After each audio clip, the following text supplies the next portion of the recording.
Today, we're diving into a really powerful idea: how to design a life that doesn't just move along, but actually compounds, building this incredible momentum over time. Wow, this line just gets right to the heart of it, doesn't it?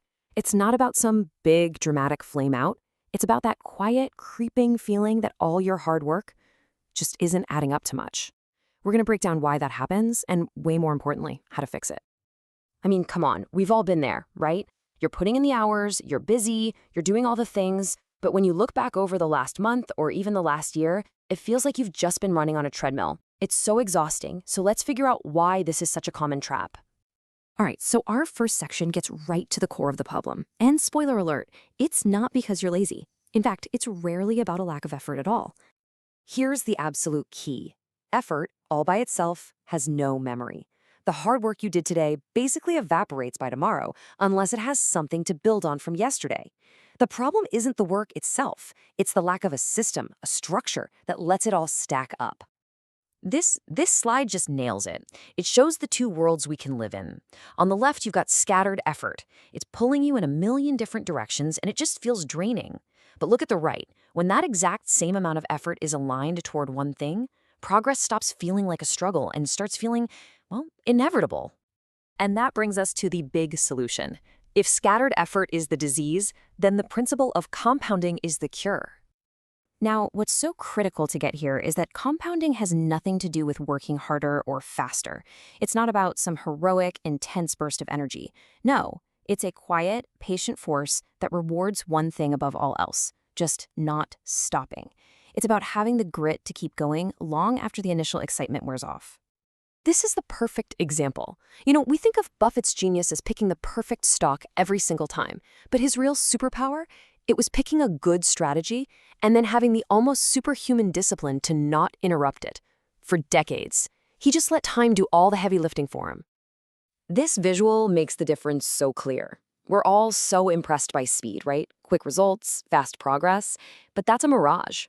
True, lasting momentum comes from direction, pointing your efforts in the same direction day after day after day. So if compounding is our hero, every hero needs a villain.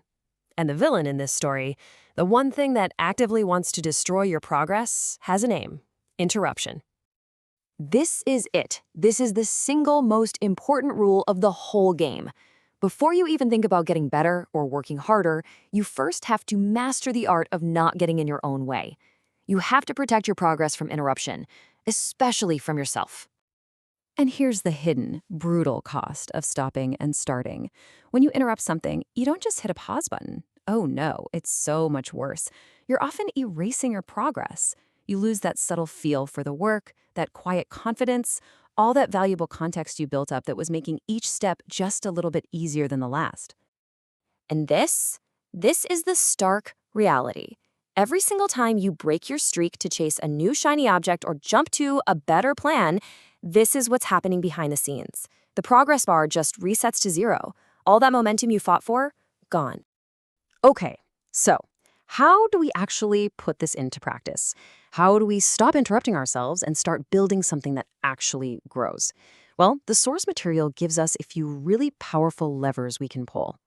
See, this framework isn't about doing more work. It's about making the work you're already doing count for more. It all comes down to these three multipliers: direction, environment, and depth. Let's break them down. Okay, first up, direction. Without a consistent direction, all your hard work just cancels itself out. It's like a writer who starts an exciting new novel every 6 months. They're always working hard, right? But they never actually finish anything. Now compare that to a writer who says, for the next 2 years, it's this one book. Every single page they write stacks on top of the last. A clear direction is the container that lets your work actually accumulate. Second, and this one is huge, environment. Let's be honest, our willpower runs out. It's not a reliable fuel source.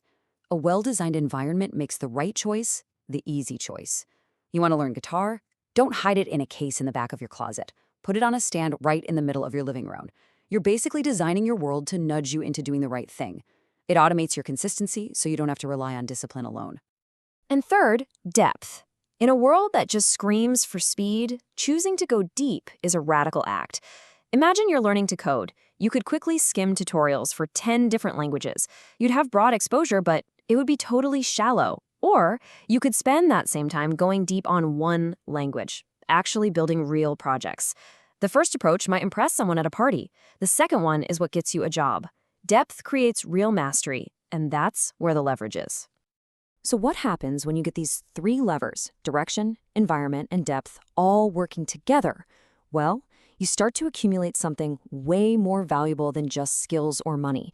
You start to build these invisible assets. This right here, this is the real payoff. These aren't things you can list on a resume, but they are what truly separates a compounding life from a linear one.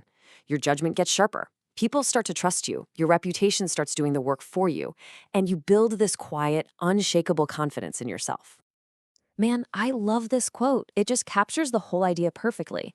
The biggest, most lasting successes are almost always built on a foundation of quiet, uninterrupted, protected work that nobody ever saw happening.